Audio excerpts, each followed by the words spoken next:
Welcome, Eagles, to another edition of Track at Night. Special guest exclusive show right here on the trackatnight.org website. Folks, today is 10/18/2024. I hope you all are having a very wonderful and blessed day.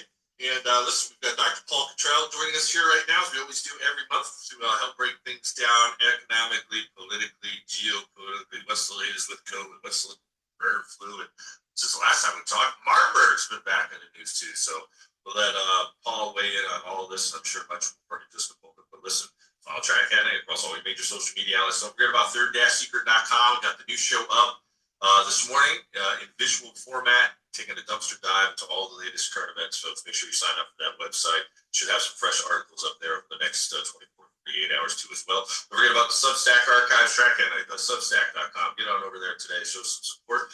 Forget about the 3 Days of Darkness movie, still available on Vimeo. Now, we just had David Knight on the program yesterday, and he indicated that he was just recently pulled down on Vimeo, which then pulled him down on his Roku channel, which he spent thousands of dollars for. He's not going to see that money again. So I'm very, very inclined to think that at some point my video on Vimeo will probably get pulled down. So purchase it, upload it to your computer, and just keep pressing forward with that. Don't forget to send me your special guest suggestions for November. We got some great and interesting new guests coming on for the next month.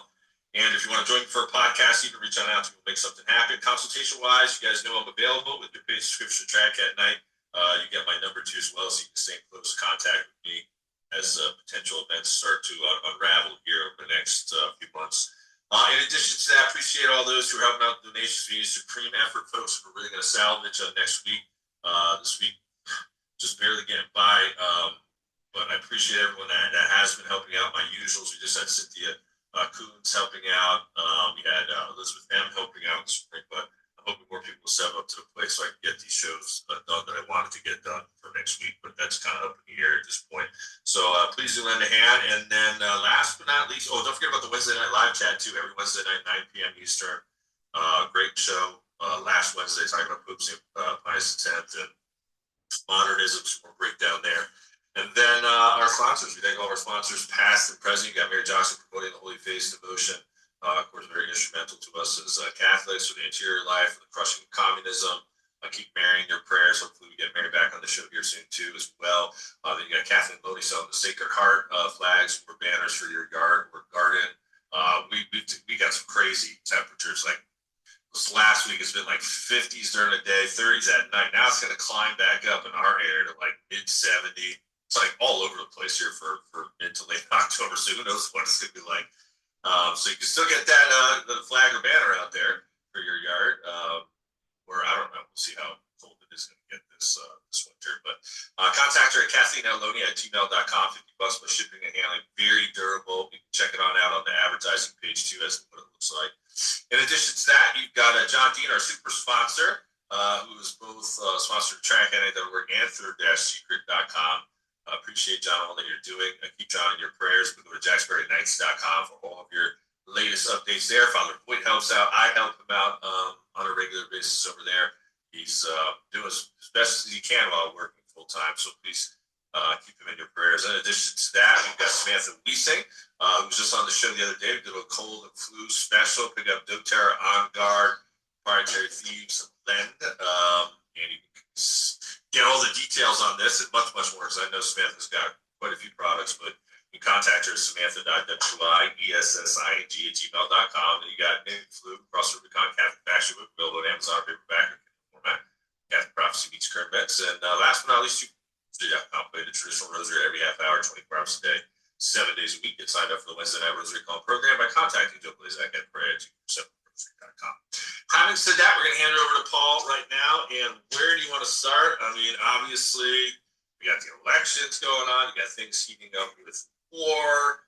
Then, of course, like I mentioned, Marburg still flipping around in the news, bird flu hanging around. Where do you want to start today? Well, we can start with the Marburg and bird flu if you want.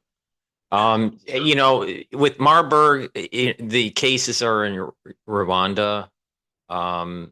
It's not increasing. I mean, it's somewhat, steady state in terms of cases. What is increasing is mpox in Africa. So, on my radar, it's not so much Marburg, it's really mpox. Now, the WHO has come in with some inoculations to try to suppress the spread in Africa. And the worrisome part of Mpox is it's clade 1b, which is a version that codes for a certain protein. It's what is called the D14 protein that allows it to be more infectious. Now, the problem with Mpox in developed nations is that we stopped inoculating populations for smallpox a long time ago, you know? And so Gen X and younger, unless you're immigrating to the United States, ones that were born in the United States, typically do not have an inoculation for smallpox or cross reactivity with Mpox. So that is a problem in developed nations, which is the same. So that's the same problem in Europe. Now, if you're in the military, most likely you have been inoculated for smallpox. So, obviously we have a population that is had military service, within Gen X or even younger. But the overall population doesn't have antibodies that are at all for smallpox or mpox, or if they did have antibodies because they're baby boomers, most likely their memory cells are pretty much shot. So I'm not so worried about Marburg at this moment. I'm more worried about, will mpox break out of Africa and spread in developed nations. So far, it hasn't, but it's a low probability event.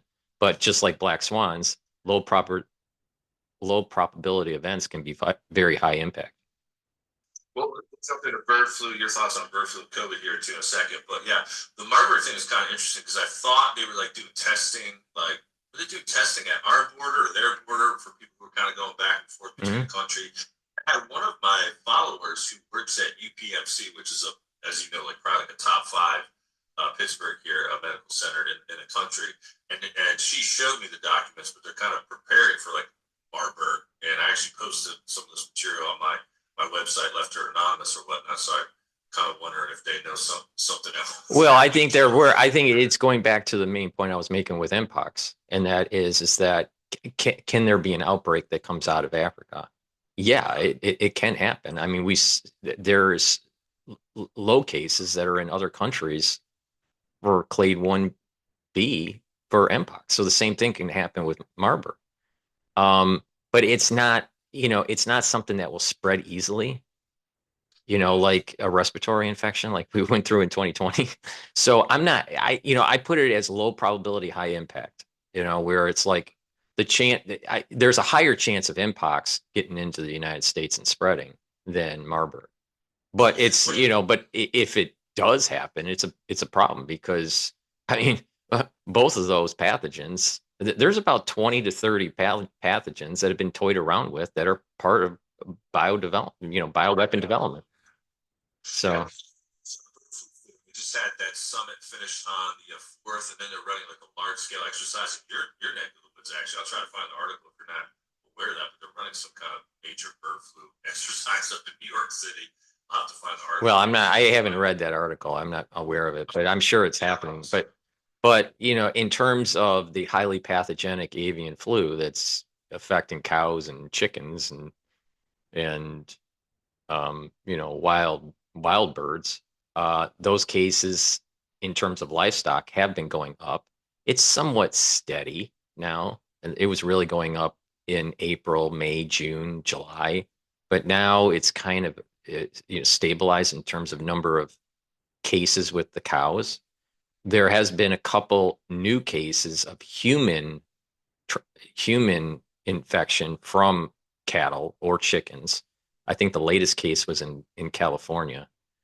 So I think we're at about 15 cases. It's really low probability. You have to be working on the farm. You have to have direct contact with the animal. There hasn't been any proof that there's human-to-human transmission. These individuals have mild infection. Usually they have some sort of infection of the eye. And, they heal relatively well. So this is not, it's highly pathogenic avian flu for livestock.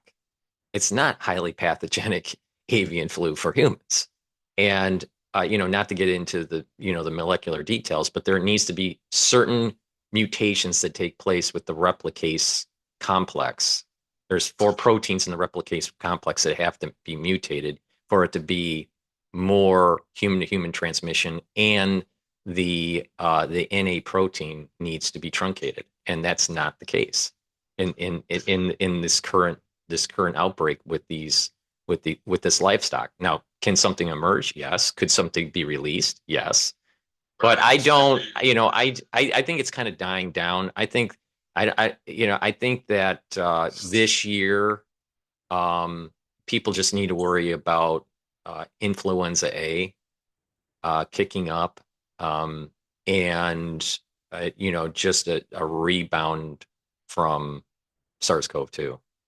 Yeah. Oh yeah. There's definitely a lot of people sick. I've had a few of my guests sick, had to call out, and even with a few of my sponsors, I know Samantha Brooklyn down there in the Tennessee area. She said that's like kind of picking up in her area, and they're trying to nip it in the bud. Hmm. Before you even get to COVID, where we're at, with that, it's kind of tying this into the elections. I keep telling folks there's different rabbit holes I can see happening here with what's going to happen here with the elections. And I said, if we're going to see, how do I put this? If Trump is going to win, and one of my guests yesterday, Justin Barkley, thinks Trump's going to win a landslide. No, it seems to me like the Democrats are not going to go down without a fight. I mean, their whole rhetoric is like Trump's a dictator and we can't let him in at all costs. Otherwise, we might not have another election. They're saying that, and so I'm like, if Trump wins via landslide, who's to say they don't roll out the dark winter script, which ties into Mpox and smallpox, where Russia's blamed out a smallpox attack over half the countries in martial law before freaking Christmas. And they might say, hey, listen, well, we can't hand over power to him. We're in a state of emergency. You know what I mean? And then like, you get the MAGA people upset, the leftists, you know what I mean? It's all kinds of chaos could happen. That's why I could tell my folks this morning, like, pay attention to Mpox, smallpox, stories as one of the rabbit holes. But what's your thoughts on? Well, I mean, I think that there could be an emergent behavior, either forced, by a release, or something natural that could hit us. You could look at this in 2 different lenses. One that is divine, some sort of divine hand that's forcing it on mankind, and another lens is, did mankind do it to itself without divine hand? And I think that if you look at just the election in a bubble, you lose really clarity of what's going on. I think that the events that are taking place in the Middle East and in Europe and in Asia, because there's been some tit for tat with Taiwan and Yeah, China lately, that they're all connected. Right, and that this is all connected, and that there are global events that are happening, and that mankind is being tested. Now, I'm taking the perspective of a metaphysical, lens here, that I think that mankind is being tested, and there are going to be individuals that are cursed and individuals that are going to be blessed. Now, what is interesting is that Israel has been doing well on the battlefield in terms of eliminating key leaders of Hezbollah and Hamas. They just eliminated the head guy of Hamas, Sinwar, yesterday. All right. And, if you look at the footage of how they killed him, it's starting to look like Star Wars. And if you remember, maybe a couple of years ago, I started talking about a book that I wrote called Artificial Intelligence. And I was warning about um, the war between transhumanists and what I call the humanists. And that what would happen is that it would be kind of like, it won't be like Star Trek. It's going to be more like Star Wars, where the humanists will try to destroy the energy and the energy source for these transhumanists. And there's going to be this kind of surveillance technology that is over the society that the humanists are trying to destroy, similar to, let's say, the Blade Runners in the UK. So I wrote this a long time ago. All right. And it's all kind of playing out. Now you look at the footage. I'm glad that Sinwar is dead. All right. He's a terrorist and he needs to die, you know. And not only that, I think that Hamas, Hezbollah, and the theocratic regime in Iran needs to be, totally destroyed. Now, that's my take on it. It's a very, it's a very hard line take. But what is interesting is the footage with the drone footage and the way he was wrapped with his head to try to hide his face from the drones because he knew that he was being targeted.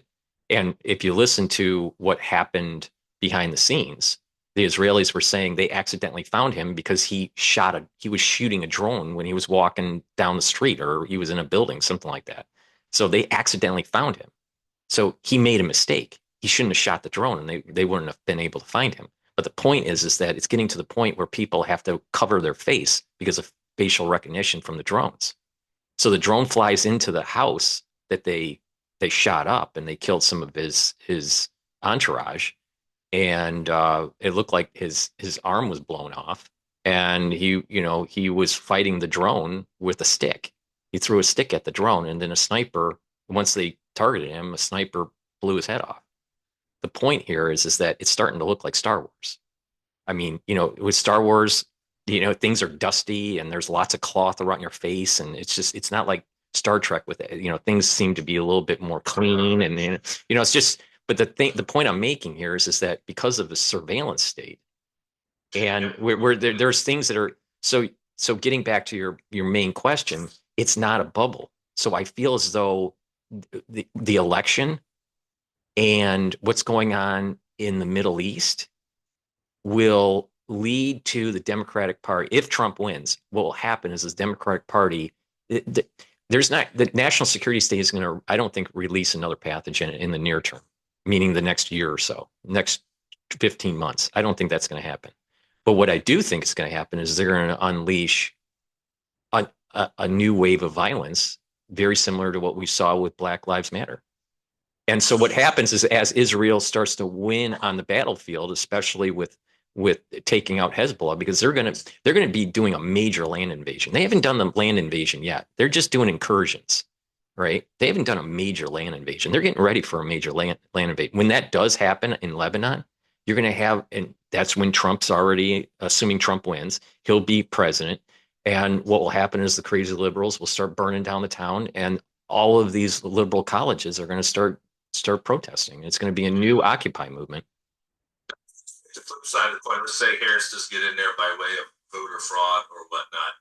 You suspect revolution will be around the corner. I know yesterday, I think Trump talked about January 6th being, a day of love, and it really kind of pissed off a lot of leftists. But you see that like a MAGA revolution happening if Harris is in there. If Harris wins legitimately, and if you remember seeing that curve where you saw the counts, the voter count for the Republicans and then voter count for the Democrats, and at 4 o'clock there was the big jump, the jump diffusion for the votes for Biden because of the mail-in ballots. If we have statistical evidence of some sort of impropriety going on with those machines or the voter count, and Harris wins, I think that there will be a lot of protests. I don't think that there'll be any one area this time.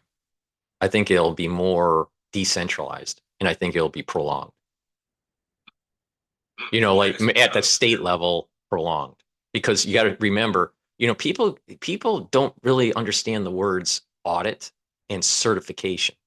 So we have representatives within these districts that certify the vote, but they're not auditing the vote. Those are two different things. Certification just says, okay, it's been counted, and let's say the Democrat won and the Republican lost, and here's the number, and then they ship it over to Congress. That's, so it's certified there is at the local level, and then it's recertified at the congressional level, at the federal level. The point here is that it needs to be audited. And, you know about finance, you know about, corporations, they have to be audited, and you have to do sampling. You do sampling of expenses, you do sampling of revenues to see if you catch anything that's funny, or maybe just they were booking it wrong. They didn't know any better. But the thing is that no one has audited the code pre, during, and post election for these machines. In addition, you got to do the audit on making sure that people are voting correctly. You know, that Right. there's not Yeah. dead people voting and that not illegals voting. It's really that simple. But the problem comes in is that if there's 50 people that are voting illegally and Trump overwhelmingly wins in that county by thousands of votes, then it didn't matter because that 50 people, it's But what happens if it's really close? What happens if 100 people that illegally voted and Trump lost by 5 votes? Then but each you don't know a particular voter how they voted. It's not tracked. So you don't know if those illegal votes went to Trump or went to Harris. So that's where the problem comes in is that we have to make sure that these counties are allowing people that are supposed to be able to vote, and the ones that aren't supposed to be able to vote, not to vote. And that's through Yeah. auditing. Auditing reveals those things underneath the rug that the Democratic Party seems to love to hide. Right, right. Yeah, no, I mentioned that with Justin. Justin's a bit more of a political guru. You probably follow him more so than I do. I mean, I'll cover politics from time to time. That's one of the things I asked him yesterday on the show. I'm like, even at the local level, why don't they have like representatives from like both party, like at the front gate, at the front door, making sure that the proper people are voting? Like, so like let's say like two from the Democrats, two representatives from Republicans or whatnot, like in real time audit, like it's not just on the back end, but like as this is actually happening. Well, the way it's supposed to happen is they're volunteers, right? And the way it's supposed to happen in each county is there's supposed to be an equal number of Democrats and an equal number of Republicans that are actually looking at and counting the votes. All right. Now the problem comes in is a lot of places are machine driven. Now some places like New York have paper and machine. They use the machine number and they can recheck it based on paper. All right. Other counties are screen, like a screen only. So there's where's the paper trail? There is no paper trail. I personally think that we should be all paper ballots, and if it takes 3 days to count the damn thing, fine.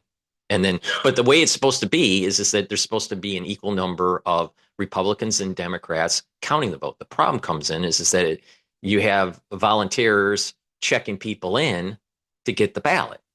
All right. So in New York, you're waiting in line. You go to a particular voting center based on where you live. You go to that voting center. You wait in line, and you go to that individual, and you basically say, "Okay, my name is blah blah blah," and then they'll go, "Where do you live?" You tell them your address, and that's one check for them, and then you actually sign a piece of paper and they check to see if your signature is the same.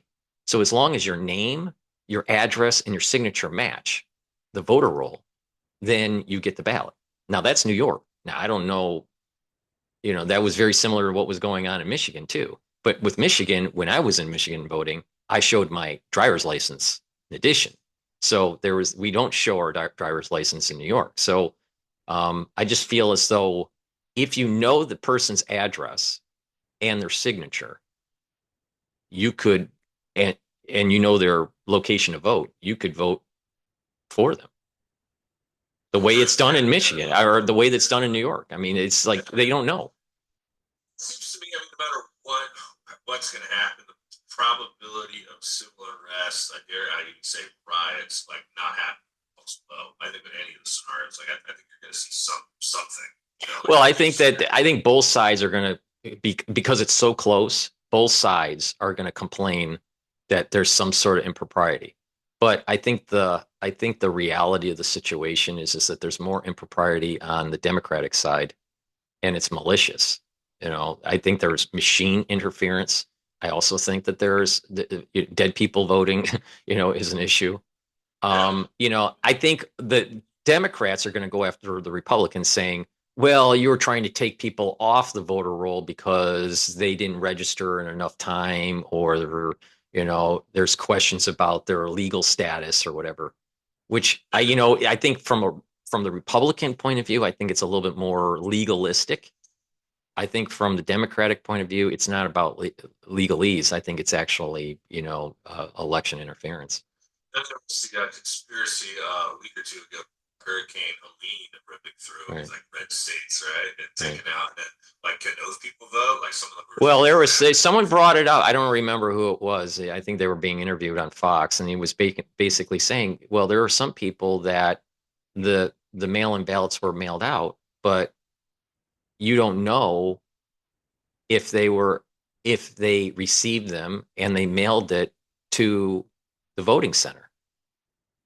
So it's possible that in some of these regions that people are voting twice. So, what's that percentage? Is it something that you really have to worry about? Is it material? I don't know. But, this is a problem. Another one is this, will they be able to get to a center to be able to vote? Let's say they didn't vote at all. Will they be able to get to a center and vote? Will they need extenuating, time to extension of time to be able to vote? Who knows? Or even is there going to be a problem counting? Because there's just not enough staff because, they're flood victims. I'll tell you, going through Sandy in New York sucked. And it took months to get back to somewhat of a normal state. So, I don't, and it's much worse there than it was in Sandy in New York. But I think that both sides, Democrat and Republican, are going to say that there's some sort of impropriety going on. But I don't think that I'm not sure that it's going to be widespread, like, like burn down the town. But I do think this: if you have a jump diffusion on the overall count, and you see some sort of weird jump for the Democratic Party that moves it way up ahead of of the Republicans curve count, I think that's proof positive statistically that there's impropriety with what's going on in those machines. The same thing happened in Venezuela when they were saying that an election that was fraudulent. The same curve showed up. Well, say, yeah, after what happened in 2020, and yeah, I could just see if most like MAGA types really feel that way that the voter fraud happened again, and they feel like we're going to go for another 4 years of this. I actually do think there'll probably be some pretty widespread civil unrest. Like I think we're at that point. I mean, before I got banned on TikTok, I don't know if I told us I got banned on TikTok again. And watching a lot of these videos of people going through the hurricane and whatnot, they realize the federal government ain't there to help them. Mm-hmm. If anything, prohibit help.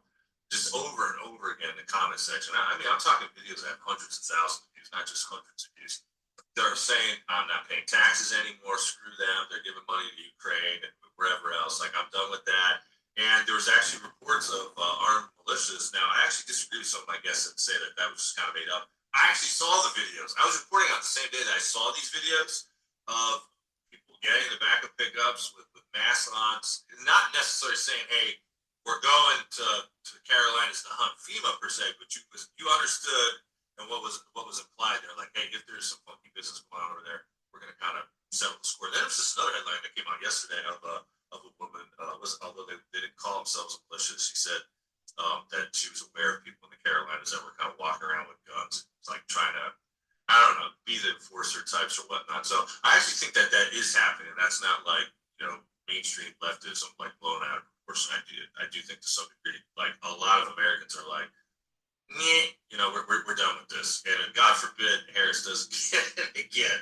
I don't know. I don't know what's going to break the camel's back. Well, I mean, they're stressed out because they're flood victims and, they've lost their homes and, FEMA isn't helping. And then you've seen these videos of the helicopters doing the whitewash, that I think they call them washout or something like that.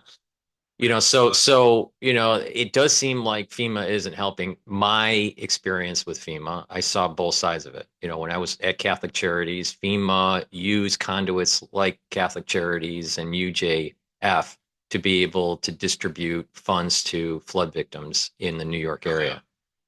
And, it did help some people, but it's not a lot. It's like, $6,000 or whatever. And it took months to get, and you had to show receipts and all this stuff. So lots of paperwork, and then you get it, case manager and all this stuff. So, and the other side, my building was hit. It was in zone A and it was destroyed. And the lobby was, 12 feet under, with Wow. the East River. So I mean, it was bad. So, there was no help by FEMA. I mean, the only thing, this is the reason why I will never donate to Red Cross ever again, because all they do is give you water and a blanket and they don't do anything else. And it's just like, I don't need a water and a blanket. I can go to the store, in zone B, C, and D, where, that I can get a water and a blanket. What the Right. problem was is that it was devastating. So I don't feel that FEMA helps, and I don't feel that Red Cross helps. And I learned through the Sandy event that don't count on the government. They won't help. Exactly. They won't help. They'll take your money. They'll take, your taxes and all that. But what Right. really trickles down to the people that are in need, it's very little. It's very little. That's going to be interesting to see too. Let's just say Harris does, and I'm not quite sure how this would play out with the IRS, but if Trump gets in there, but certainly with Harris, it just like remember we were covering that story about a year or so ago where they said there's going to be like IRS agents like 80 or 90,000. I don't think that actually came to fruition as far as I read. But now that so many people, I don't believe that these people are bluffing. Like I think it's just going to be widespread like taxi nation like everywhere. I gotta wonder that's going to open up a can of worms in 2025. You know what I mean? In terms of Well, you're bringing up a good point, and I kind of brought this up in 2020, and I said that the best way for us as citizens to fight the tyranny, the medical tyranny of the CDC and HHS was to not pay taxes. If people everybody in believes mass do Bitchute. not pay taxes, if people in Everything's mass in gonna the go country, that right, and the bond market will crash because, right. and they'll freak out, and then the government representatives will have to capitulate and listen to the will of the people. But the thing is not enough people are willing Right. to do Scared. it. They're yeah, they're not. If but people did it in mass, these representatives would have nothing to fall back on. That's where our Now, power is. The power is in the purse. Now they want to take that away and make everything digital and yeah, be able to force ways to take the tax revenue right out of your bank account directly. And maybe they'll get to that point. But as of right now, we do have we do have a say and just say we don't like the government that we have. You're not listening to us. We voted you in, and you're doing all these bad things to us. We're not paying the taxes. But we yeah. need to do that. You're talking about you need 50 million people plus to be doing that to really make that.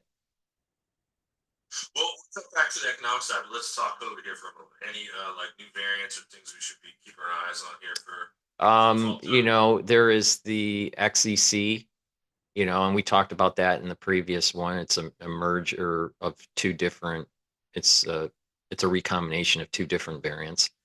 Um, and the whole idea here is that there's that rebound. I was telling you in the previous recording that we had is that people are going to they're going to contract it, and what's going to happen is it's going to be mild. Um, and about a week later it comes back and it kind of festers for a little bit and then you heal, so I personally think what happens is that as you're constantly pulsing with reinfection that you're moving up your IgG4s, your immunoglobulin G4s, which are actually a modulator, an immune modulator. And so what will happen is that through this pulsing of getting another infection, that your immune system will go down because of the increased um, signal to tell the body to produce more IgG4s. So I just, but I do, it's somewhat, I really, I don't get it. I don't have a really good pulse. I feel as though people don't want to get the inoculations. All Right, right. for sure. Yeah, Right. yeah, So, and because they are not getting the inoculations, the chances of that part of the equation creating a new wave in January, I think is lower on the probability scale. If there were a lot of people that were taking it, usually about 2.5 months later, there's an increase in cases. So because there's not as many, what I've been watching is the financial news on Pfizer and Moderna, and it doesn't look so good because people aren't taking the inoculation. So that's a good sign, because I don't think that new case pulse, or that new case signal, uh, I don't think will show up in January. But it could, if people start to, take these things that weaken the immune system. I am a little concerned that the natural infection is pulsing the IgG4 population in your body, and that's immune suppressant. That your immune system is going to be weakened by that. So Ask went to the barber, and there's some doctors out there now, alleged government insiders that are saying like nanotech in the body is going to be tapped up with the EMFs, and it's going to cause like a Marburg thing. What do you remember we were talking about this like last October when yeah, that emergency broadcast system thing came out? yeah. People were wrapping their phones up in tinfoil. Right, right, right, right. I do think that people can get some sort of reaction from, frequencies, especially if you're in an area where there's a high density of 5G towers, like New York. New York is just covered with 5G, one building after another after another. So I think that it does cause some sort of disruption with your sympathetic system, and you're creating more cortisol levels, and through stress of this frequency, that it's activating NF kappa beta, and that is pro-inflammatory. So people will start to go into a very pro-inflammatory state, and that weakens that. If it's chronic, it can weaken you. People talk about headaches and stuff like this being around these things. With this whole nano, self-assembly stuff, I'm not a big believer in it. I can give you my take on it. And I think that when people are saying that, when they look at the inoculation, there seems to be some sort of nanotech, it's not really nanotech. What it really is you got PEG 2000, and you have these, and because of the way it's frozen and the way it's produced, and bottled up, that it's not uniform. And the thing is that because it is a lipid, it will self-assemble. Our cells self-assemble. That's not quote nanotech, right? So, when I think of nanotech, I'm thinking something more like iRobot type stuff. But that's at a really microscopic level. But a PEG 2000 particle, when it's thawed, will have different shapes, and it will be able, especially in serum, and with a little bit of body temperature, and it's being pulsed through the circulatory system, that it will lead to these self assemblies that kind of under the microscope might look like a nanotech. But what I think is really happening is it's just lipid nanoparticles that are attaching to each other. And that's, if you look at little um, lipids for, let's say, the membrane of a cell, if you broke them up, they'll self-assemble into a small circular structure, just self-assemble. So under the microscope, it'll look very similar to some sort of a self-assembly.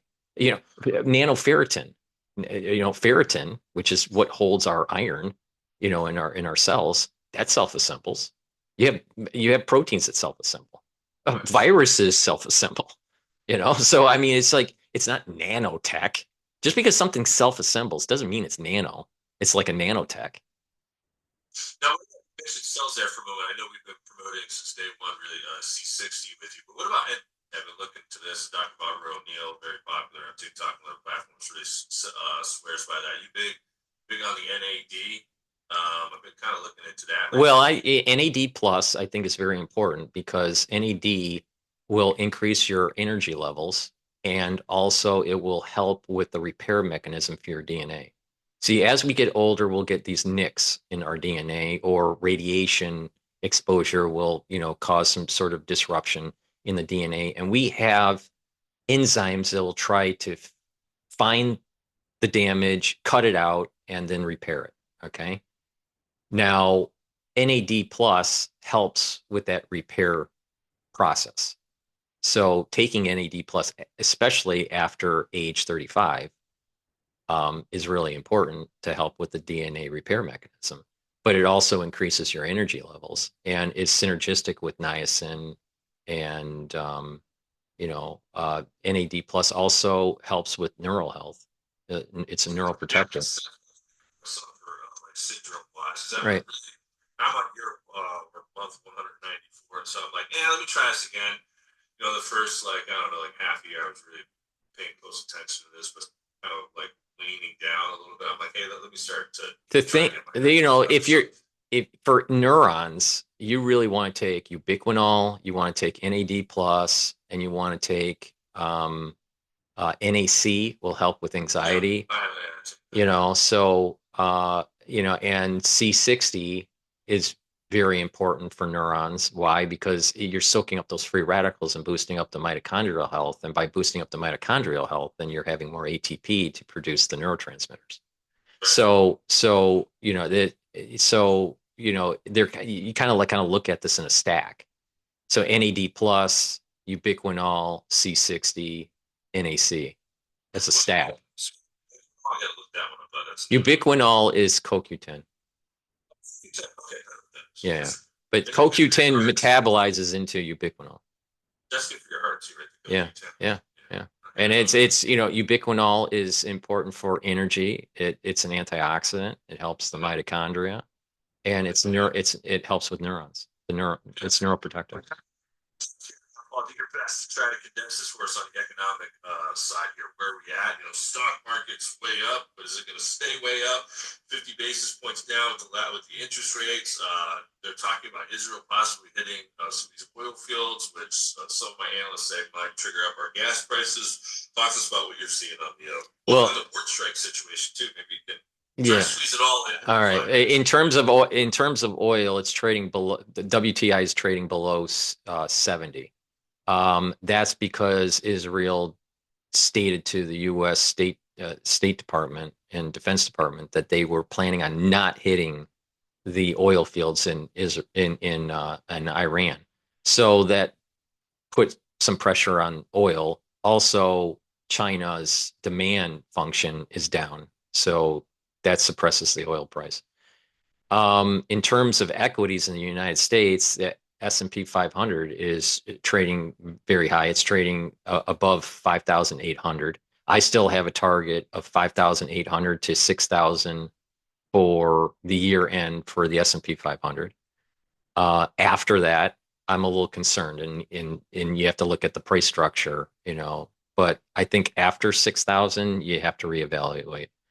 But this year, the houses are going to try to have an all-time high, try to do an all-time high for the year. And what was the other things that you want to know? Oh, port strike. Well, the thing is they postponed the port strike. So, and they said that they would try to reach an agreement, and they'll stay working until January 15th. So if there is an agreement before January 15th, it's not going to really do anything to the economy. If there is a real strike, then what will happen is it's going to disrupt goods and it'll disrupt goods, and then it's going to be inflationary depending on how long it lasts. I heard that if the port was shut down for 3 weeks, that it would take months to get through the backlog. So a 3 month or a 3 week shutdown could be 2, 3, 4 months of backlog. Yeah. So we'll see what happens. Most likely they will have a deal. I'm not sure. Let's play this out. If Trump's involved, he's going to try to create a deal because he's a deal maker. With Harris, she's not a deal maker, and she's probably going to be doing. She'll side with collective bargaining and side with the union. So we'll see what happens. But my gut feeling is that if they do strike, it's probably only for a week. I don't think it'll last more than a week. Yeah, we'll see what happens January 15th. Before I let you go, shameless self-promotion time. Let's get that C60 out there and anything else you're selling for Right. fall time. Right. Well, I do sell C60. It's a very strong antioxidant, so get the C60. That's important to take every day. I also have olive leaf extract that helps with your immune system and your cardiovascular system. And I have a new product on my store, which is Myotrol. Myotrol helps to build muscle, but also to maintain muscle and improve your mitochondrial health. This is real. So what this is you can see right there. So basically what it is, what this will do is it'll help as you're working out, it'll help you build muscle. And it'll also, for individuals that are older, a lot of people atrophy. So the whole key is to maintain muscle mass when you get older. So this is a supplement that you would take to keep your muscle mass. We talked about ubiquinol. I also sell ubiquinol, which is CoQ10, and that will help with your neurons. So please go to my store, the-studio-reykjavik.com. Well, thank you so much for joining us. Listen, we got 2 more shows to get to. I'm still working on another article, trying to get as much as I can out to you folks. Until next time, stay tuned. God bless.